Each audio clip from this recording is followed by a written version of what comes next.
Halo anak-anak, Assalamualaikum warahmatullahi wabarakatuh. Jumpa lagi dengan Ibu Elis. Di sini Ibu akan mempelajari tentang cara tumbuhan menyesuaikan diri terhadap lingkungan, yaitu pada tema 2, subtema 1, pembelajaran 3. Setiap jenis tumbuhan memiliki ciri-ciri yang berbeda. Ada tumbuhan yang memiliki ciri khusus pada tubuhnya.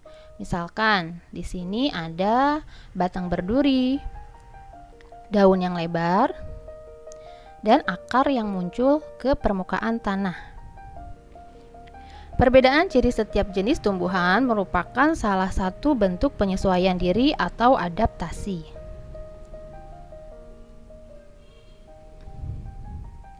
Adaptasi adalah kemampuan makhluk hidup untuk menyesuaikan diri terhadap lingkungannya.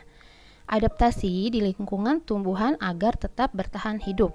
Lingkungan tempat tumbuhan hidup disebut dengan habitat. Habitat jenis tumbuhan satu dengan yang lain berbeda-beda. Nah, di sini ada contoh dari adaptasi tumbuhan terhadap habitatnya, yaitu yang pertama ada di lingkungan kering, di lingkungan berkadar garam tinggi, di lingkungan air, di lingkungan lembab, dan di lingkungan kurang nitrogen. Adaptasi tumbuhan di lingkungan kering. Di sini bisa disebut dengan tanaman xerofit, yaitu tanaman yang bisa hidup di daerah kering. Cara tumbuhan xerofit beradaptasi di lingkungan yang kering yaitu 1. Batang yang bisa menyimpan air, sistem akar tersebar luas di tanah untuk menyerap air di area yang lebih besar. Daun yang berbentuk duri untuk mengurangi penguapan air. Contohnya ada lidah buaya, kaktus, dan pohon kurma. Ya, di sini ada satu contoh yaitu tumbuhan kaktus. Batang tebal dan berisi banyak cadangan air. Yang kedua, daun termodifikasi menjadi duri untuk mengurangi penguapan.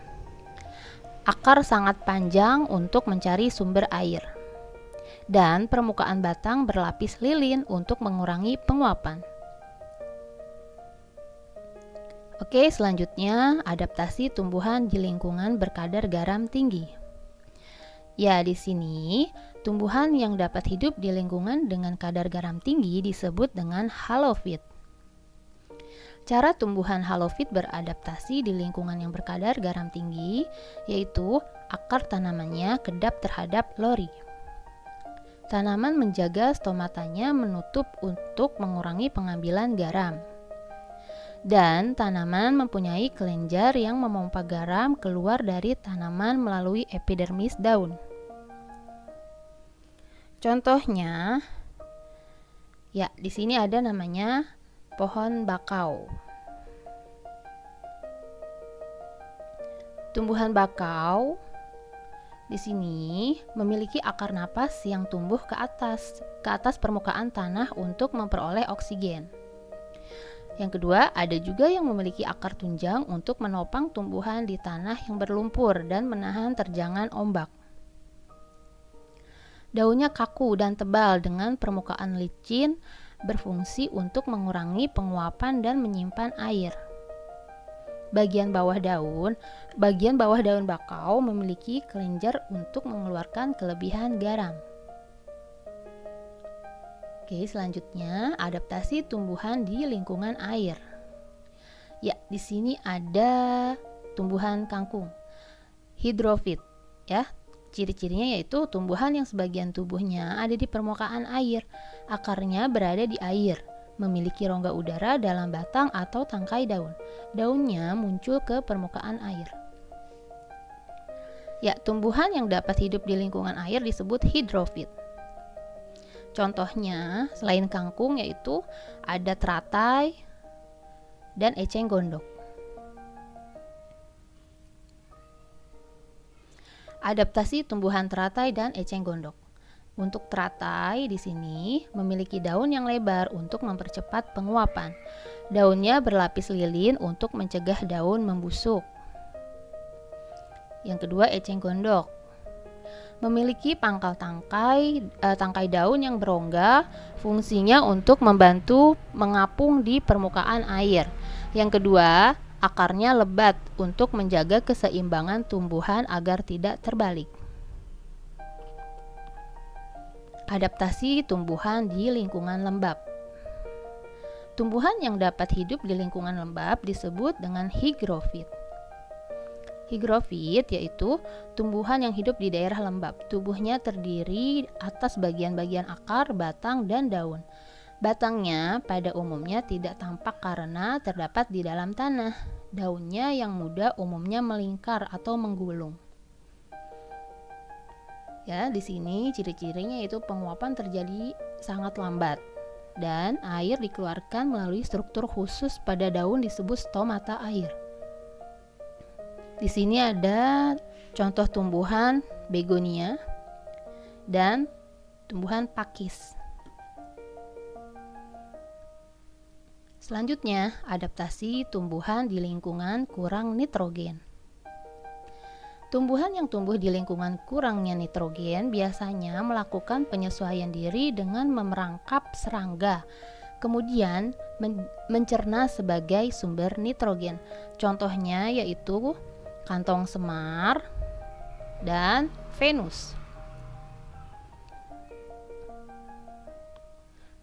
Penyesuaian tumbuhan untuk berkembang biak. Di sini ada 3. Yang pertama, bunga Rafflesia mengeluarkan bau busuk untuk menarik perhatian. Lalu serangga yang hinggap itu membantu penyerbukan. Yang kedua, tumbuhan seperti mawar, melati, dan anggrek memiliki mahkota bunga yang berwarna sangat mencolok dan kelenjar nektar yang menarik perhatian serangga sehingga bisa untuk membantu penyerbukan. Bunga dandelion memiliki cara yang unik dalam penyebaran benihnya. Benih yang sekaligus buahnya memiliki struktur tambahan seperti serabut halus yang membantunya agar mudah terbawa angin. Tumbuhan tidak dapat bergerak atau berpindah tempat jika ada pemangsa yang datang.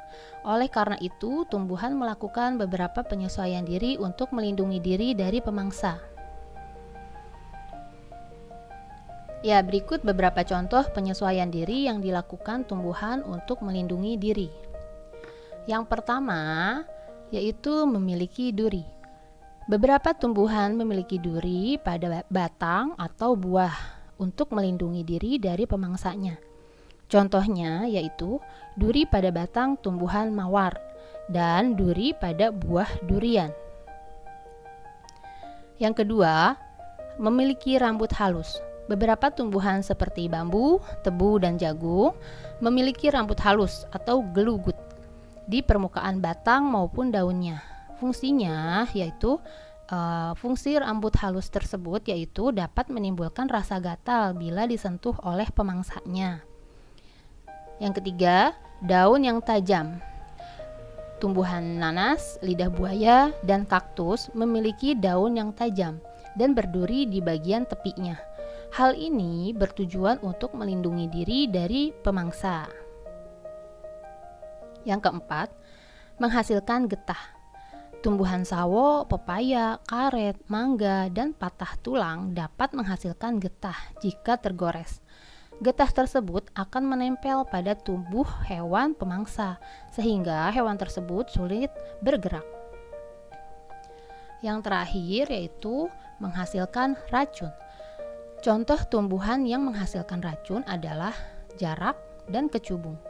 Buah jarak mengandung racun yang dapat mematikan bagi hewan yang memakannya. Begitu juga dengan tumbuhan kecubung. Oke, demikian presentasi yang Ibu sampaikan. Kurang lebihnya Ibu mohon maaf. Jangan lupa ya, tetap semangat belajar di rumahnya dan tekan tombol subscribe, like, dan share. Wassalamualaikum warahmatullahi wabarakatuh.